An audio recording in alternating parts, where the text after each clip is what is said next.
Me setting firm boundaries with my husband may mean the end of my marriage. What should I do?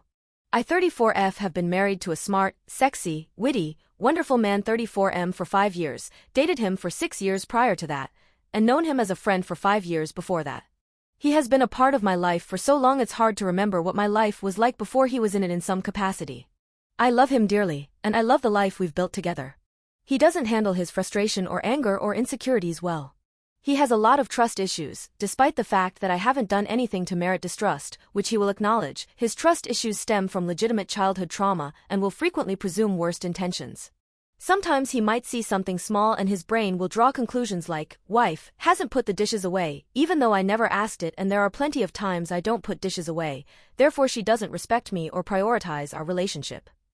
Frequently in arguments, his feelings will take precedence over my own. I do my very best to listen to his feelings and acknowledge/empathize with them, but in the heat of the moment very frequently my own feelings become things for him to react to rather than listen to, and thus the discussion about his feelings continue while mine never get addressed. We've been in couples counseling for years now. Originally it was more of a maintenance thing, but over the past year it has become critically necessary. My husband sunk into a really deep depression last spring, and last summer was honestly pretty hellish for both of us. He'd find fault in the smallest of slights, like she asked me a question via IM but there's read receipt so clearly she didn't care about my answer and doesn't care about me when I actually had seen the answer and it didn't mark a read receipt because I only looked at it through my phone's notifications, and then stopped talking to me for multiple days on end except for practical house questions via IM. He'd send passive-aggressive and manipulative messages while I was out to get me to come home, though he doesn't intend for them to be manipulative, they definitely fit the definition by any reasonable standard. If things are very extreme, he may scream in my face or knock something over. In previous years, he has punched the wall before, or, lightly, pushed me out of the way in an argument so he could get past me. I did a lot of supporting him emotionally, and often financially, when he would let me. If he's stressed, I'll try to do some housework to take something off his plate, or offer to pick up food he likes, or we'll cuddle together and watch something he likes that I don't really care about. I'll hold him while he cries, I'll pick up the slack, and I don't hold resentment about it. That's what partners do. But in the last few months, I've been going through a depression of my own. I don't lash out, but sometimes I get really sad and desperately need support. And it feels like when he's able to offer support, it very frequently comes back to haunt me later. For example, me feeling sad, him offering to pick up my favorite pizza and me taking him up on it, only for him to send me messages about how stressful and frustrating it is because the pizza wasn't ready in time and the other customers are being jerks, and by the time he gets home he's done and can't be near anyone for a while.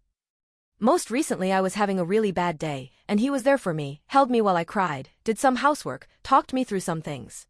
And that evening I was starting to feel a little stable, and out of nowhere he hit me with some passive-aggressive comments and started talking about how his needs, which he had not communicated to me, hadn't been met all day, and how I don't meet his needs in other ways and how I prioritize everyone else in my life but not him. And I was floored and devastated, because I do prioritize him, probably more than I prioritize myself, which I'm trying to change since that isn't healthy. I think about what he wants or needs or might think of something practically all the time.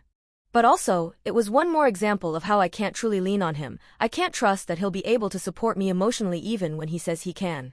Later that same night our basement flooded, and he found it first. All I heard was slamming doors and yelling, so I went downstairs to check, and when I asked what was going on, he screamed at me, basically in my face, "What the fuck do you think?" Y'all, I'm bad at boundaries. I'm really bad at them. I'm always afraid people will be mad at me or leave me when I set them, and I have plenty of real examples to back up that fear, so it's not exactly unwarranted. Over the summer, during therapy, I set some explicit boundaries of things that were not okay in arguments, things like screaming, throwing things, passive-aggressive comments, etc. I've tried, since setting those boundaries, to make it known when they were crossed, saying ouch or that wasn't an okay thing to say or I need to leave the room until we can discuss this calmly. Every inch of enforced boundaries has been painful and really hard, but I'm trying. But the screaming, and especially right after the day of supporting me and then lashing out at me without warning after, was one thing too many. We're in a crisis right now, because, among other things, I've set a firm boundary around the screaming. It can't ever happen again. It just can't. Some people in my life who have been in abusive relationships have pointed out to me that screaming in someone's face is abusive and violent even if it's not physical violence. But when I speak to my husband about it, he feels that setting this boundary is setting him, and our relationship, up to fail. He doesn't feel like he can guarantee he won't do it again, and that if this is truly a hard boundary for me, that we should end our relationship. He knows the way he's been treating me is not okay. He feels remorse for treating me that way. I know that I'm not perfect and I have work to do of my own, among other things, setting and enforcing boundaries, and untwisting myself from the pretzel shape I've become to accommodate my husband's needs/wants. And in this list of problems, I haven't mentioned all of the good things. As with any post like this, there are amazing, positive things in our relationship too. We share values, politically and personally. We play video games together and travel together and have fun together and care deeply about each other. He can be so kind and lovely. He's passionate about doing good and helping other people. Is it reasonable for me to have this hard boundary? Obviously, with or without that particular boundary, we are really struggling right now and may or may not be able to make this work. I keep thinking, if the boundary was you can never hit me again instead of you can never scream in my face again, no one would think that was an unreasonable boundary. Even if the hitting happened rarely, as the screaming has. It seems to me that if someone can't guarantee they'll be able to manage their anger enough to not scream in someone's face, anger management therapy might be necessary, and I don't mean this flippantly. He apparently found out recently that he also has high blood pressure, so this seems like a potential health issue as well. I brought this up as an option and got no response. I don't want my marriage to end. I didn't say those vows lightly. The idea of breaking up this relationship feels like I'm being torn apart. But I can't stay with things the way they are. I can't. And it feels like he's saying things are not going to change quickly. That he wants to change, but it's going to be a journey. I don't know what to do. Edit to add. Did we set up the boundaries altogether? We didn't work together to set that boundary, no. I set it on my own. It's hard to tell what our therapist thinks is a reasonable boundary. That said, he said a few times that he wants to stop but he can't just stop and that it will take time, and our therapist has disagreed and said he can just stop, as someone who themselves has been in the same position as him before. And then he asks, okay, but no one will tell me how to just stop. And that seems to be the sticking point. He doesn't feel like he knows how, and the advice his therapist and our therapist and others are giving him doesn't feel like it's enough or it's going to help. And the question of is this a hard boundary for me, I feel like it needs to be? Like I said, I'm terrible at setting boundaries because I don't have a good sense of what is a reasonable boundary to set, and I worry that setting boundaries will cause people to leave. So a part of me wants to say no, that it isn't a hard boundary. But I also remember how I felt the night he screamed, and I was done. I felt so done. And I feel like we're already on such shaky ground that, I don't know, the boundary may not be a thing I'm setting, but maybe a thing I'm recognizing to be true? Because I don't know if we could even possibly survive him yelling at me again. I feel like my trust in him and our relationship is so damaged right now. But I don't want our marriage to end. I really truly don't. Edit 2. I have plenty of flaws, as does everyone. I'm sure my husband could give you a laundry list of things he wishes I did differently. Cleaning more, for example. Prioritizing other people, besides him, less. Taking the initiative on planning more out-of-the-house dates. I'm happiest cuddling on the couch watching a movie, but he really likes to go out to restaurants and such. I do my best to be self-aware, but I'm sure I have flaws that I wouldn't know to identify, too. Edit. Oh, and more sex. He'd definitely like more sex, and more of the kind of sex he wants. That said, having discussed all of the above stuff with my husband at one point or another, and having heard his responses and his requests and such in therapy, I can tell you that he'd agree with the general accuracy of my account, even if his own perspective on the events or what's okay might differ in places since we are, after all, different people. Update. So, the first thing I want to do, before giving my update, is to thank all of you for chiming in. It can be really hard for me to be confident in my own perception of the world and of reality, and being able to get input from total strangers was enormously helpful. My update. I stuck firm to the boundary I set. In addition, I told him that what I needed from him was, 1. For him to go to anger management therapy or some other immediate intervention help, 2. For him to find a way to be a supportive partner to me when I'm having a hard time and have that not turn into being all about his own needs, and 3. For him to not only tolerate but actively encourage me to set boundaries, at least in the short term. I told him that essentially, my trust in his ability to respect my boundaries was broken and that rebuilding that trust would take a lot of work, including him supporting and encouraging boundaries even if he didn't like them or felt they were overcorrections, which he was saying that this no screaming hard boundary was. After a lot of back and forth of him essentially telling me he didn't know what I wanted from him, despite me articulating the above several times, while alternatively and continually pushing back on many parts of what I was asking for, and in the meantime him continuing to occasionally get upset and send manipulative, passive-aggressive messages and not respect boundaries I was setting in the moment. I told him that something drastic needed to change. I asked him for a separation, but told him I wanted to continue to work on our relationship and date through the separation. I felt that separating might be the only way he and I had a chance of saving our relationship, because living together was doing continual damage that was going to be hard to recover from. He said he needed some time to think on it. A week later he came back to therapy with me and told me he no longer wanted to be married or in a relationship with me at all. That was devastating enough on its own. At first we were kind with each other, even had a few nights of hanging out and commiserating over our shared grief. He asked for 3 months to get his finances in order before moving out, and I agreed. But then one night last weekend he picked a fight with me and again started sending manipulative, passive-aggressive messages. I thought he might have been drunk, so I messaged in the morning, but he doubled down and said even worse things. I stayed out as much as possible for the rest of the weekend, but Monday morning he was stomping around the house getting ready for work, screaming at the cat, slamming doors, and I was hiding in bed and flinching at every noise. I ended up taking a sick day because I was such a mess. That day I messaged him and told him that he was behaving in an emotionally abusive way and that I didn't feel safe in the house with him, and that we needed to revisit our timeline for him moving out. I also told him that I had been terrified to tell him this, that I was shaking even sending the message. He minimized his behavior, acted incredulous, and asked how soon.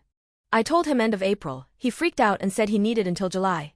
Then he did a complete 180, said a friend would lend him the money and he'd be out by early April. He spent all week packing and visiting apartments, and now he's moving out this Sunday.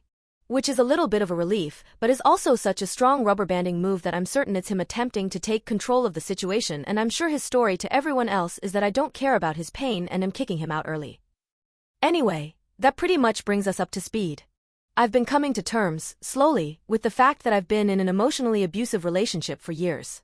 Sometimes I feel horribly guilty, like I didn't do enough to try and save things, or like I'm making a big deal out of nothing and now I'm throwing my life away. I did have a really wonderfully validating one-on-one session with our couples therapist who reassured me that my perception of the situation is accurate and I'm not the one who did this to us. Sometimes I'm just incredibly heartbroken and lonely. Sometimes I'm angry that he didn't care enough to try and work at it. But I think it's likely that ultimately, this ending is for the best, as awful as that feels. Again, I really want to thank everyone here who responded to my original post. Some of the advice and comments were really hard to read, but they were really important for me to read. It was so helpful knowing I had a bunch of internet strangers backing me up on some level.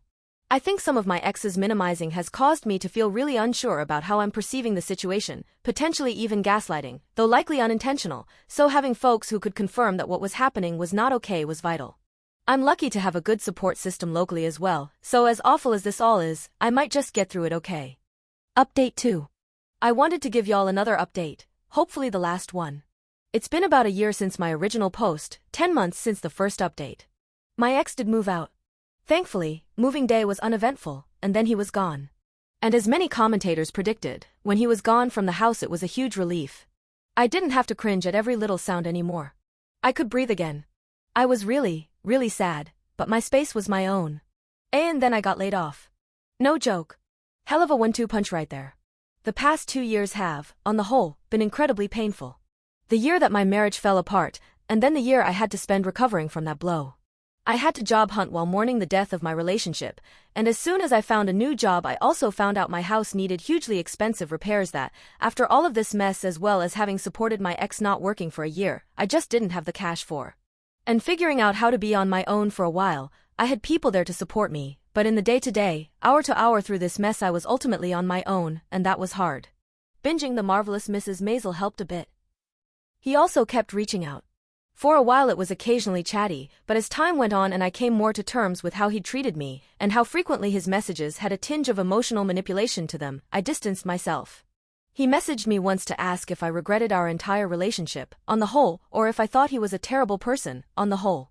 I didn't respond to that one at all. Then he'd reach out with things like, "Hey, the TV I took from our living room broke, do you want it from me? Like to sell or try and fix?" I've been doing my best to keep my responses short and clear, in ways that don't invite follow-up. Lately he's been wanting to have a post-mortem conversation, to which I said that I wouldn't be ready to consider whether or not that'd be a good idea until our legal ties were ended. He also just messaged to ask if he could be my roommate, because his rent is really high. I have no words. The good news, and there's thankfully quite a lot of it, the new job I got is possibly the best job I've ever had. A step down in salary, but I'm super happy with the work and the people and the location, and I've been getting rave reviews from co-workers and management, enough that I think I can probably negotiate a decent raise in a few months. I had to get a new car as well, new to me, but purchased used, since my ex got the car we shared in the split, and I was nervous about negotiating and buying a car by myself, which I'd never done before. But I did it, and managed to negotiate the dealer about $1,000 down, and I absolutely love the car. Also, I met someone new. This person reminds me of my ex in a lot of ways, things like shared hobbies and creativity and sense of humor and charm, but very different in some really important ways. He treats me really well. He's thoughtful and kind and generous, not just to me, but to everyone. In the conflicts we've had, very few, we are able to talk through them calmly, no yelling. And he shows me how much he respects and cares about my perspective and boundaries and autonomy. He's not broken and doesn't need me to fix him, and I'm not broken either, thank God. Maybe carrying a bit of extra baggage, but such is life. This relationship is still new, but it feels like a game changer for both of us, and I'm excited to see where it leads. And one more bit of good news, I will officially be divorced on Friday. Yes, the day after Valentine's Day XD, there are a few more loose ends to wrap up after that, but not many. I wanted to provide this update in part because I know it can be nice to see updates from folks, but also because I wanted to give a bit of hope to anyone who might be in a situation like mine. It can get better. It really, really can. I'm actually happy. It took time and hard work, and things aren't perfect. I'm definitely going to need a lot of time to recover financially, and I'm still sometimes processing the weight of 11 years of emotional abuse, for therapy, but I'm actually truly happy. Sometimes I wonder how much of the depression I'd been feeling before he left was the result of how much emotional weight I'd been carrying for so long, his and mine, without truly being aware of it. It's so easy to feel like that dark tunnel is all there ever will be, when you're in the middle of it, but I'm out in the sunshine now, and it feels amazing. Additional information. If I told you that the couple's counselor who saw my husband and I confirmed that it was abuse, would that change your mind or perception of what happened? If I told you that it took me many years, as well as the outside opinions of counseling professionals as well as the opinions of friends who witnessed his behavior and had been in much worse abuse situations, like, sent to the hospital multiple times for injuries etc., than I had, all of them telling me that this was abuse, for me to label his behavior as abuse. Would that change your mind or perception of what happened? If I told you that I was on either neutral, no contact but no bad feelings, or friendly/positive terms with every ex I've ever had aside from this man, would that change your mind or perception of what I'm typically like in relationships? I spent 11 years adjusting my behavior in every reasonable way, and many unreasonable ones, I could think of to prevent him from snapping at me, yelling at me, etc. Nothing ever worked. Nothing was ever good enough. Let's try an example. If he came home from work grumpy, what should I do? A. Try to do something nice for him to help lift his spirits, like pick up his favorite food or do one of the chores that were his to do. B. Give him hugs/offer sex/physical comfort. C. Give him a cheerful pep talk, tell him how great he's doing and how wonderful he is etc. D. Give him his space because he needed to recharge after a long day. E. Ask him directly what he'd like for me to do, either to help him feel better or at minimum help him not feel worse. If you picked A, I tried that many times. It generally went unnoticed and did not seem to help, but I'd do it anyway. If you picked B, he would usually push me away, didn't want hugs or affection, say he wasn't in the mood for sex, etc. Totally fine, except that he also felt that we didn't have enough sex and it was my fault in some way. If you picked C, most likely I'm getting snapped at for saying the wrong encouraging word because it's not realistic or something. Or he starts a shame spiral about how he's not amazing and he's terrible and everything's terrible. If you picked D, he would often say this is what he wanted, but then he'd take my giving him space as me actually wanting space from him, and would feel neglected and be upset with me and it'd come out in some argument later. If you picked D, he almost never knew what he wanted, or would know what he wanted but felt that he couldn't tell me, because if I really loved him I'd just know what he needed without him having to ask, and him having to tell me what he wanted would make the act lose its meaning. But me guessing never worked either because his needs were a moving target, and a thing that helped one day would make him actively frustrated with me the next. Despite those outcomes, I still tried as best I could, I still kept trying to help, even if help meant giving him space or backing off that would have been fine, because I cared damn it, I loved that man, and yes, also because I didn't want to get yelled at. I absolutely have flaws, but I promise you that the most angelic, perfect person you could possibly imagine would still have been yelled at and treated poorly. Edit 2. My finances will recover. Though, the divorce part has been less expensive than the relationship and its after effects was, because a lot of the financial issues came from the house we bought together that I ended up with on my own. I'm the only one on the loan, but both our names are on the deed, which should be fixed soon thankfully, as well as the savings spent to support him being unemployed for the whole year prior to our relationship ending. Edit 3. The red flags of my relationship. When we first got together, there wasn't anything immediate, but about 6 months and we had a fight and I was taken aback at the way he handled it. I have no recollection of what we fought about, but I remember it being something small, probably miscommunication-based. But I felt his anger coming at me in a way that was startling at the time and felt out of proportion with the conflict we were having. I think that was my first warning sign, honestly. He often would presume poor intent on my part, and that made conflict so much harder to get through. I think another warning sign was that he put off taking care of his own mental health for years, and he desperately needed it. Convincing him to see a therapist took a lot, probably in part because I wasn't setting good boundaries around how much emotional support I could give. I can't tell you how many times I sat with him while he was in a depressive self-shame spiral, trying to support and care for him however I could. But I'm not a professional, I'm not actually equipped to be a therapist for someone, and certainly not my partner. Though, even him getting help didn't fix things. It may be that he still hasn't gotten the actual kind of help he needs. Beyond that, it's kind of hard to pinpoint. Nothing was big or outrageous enough to ping warning bells aside from when we'd fight, and we were actively working on improving our conflict styles for years, but I have a long list of small things that, added together, paint a bigger picture. Things that indicated that his needs always came first. Ways I'd adapt to avoid bigger problems I knew were looming, like me proposing to support him financially for a year so he could design a game, when I knew he was miserable and taking it out on me and probably going to quit his job without another one lined up anyway, and I hoped that if he was working on something he cared about he'd be happier and thus treat me better. He didn't, and he wasn't. And he treated me much worse actually.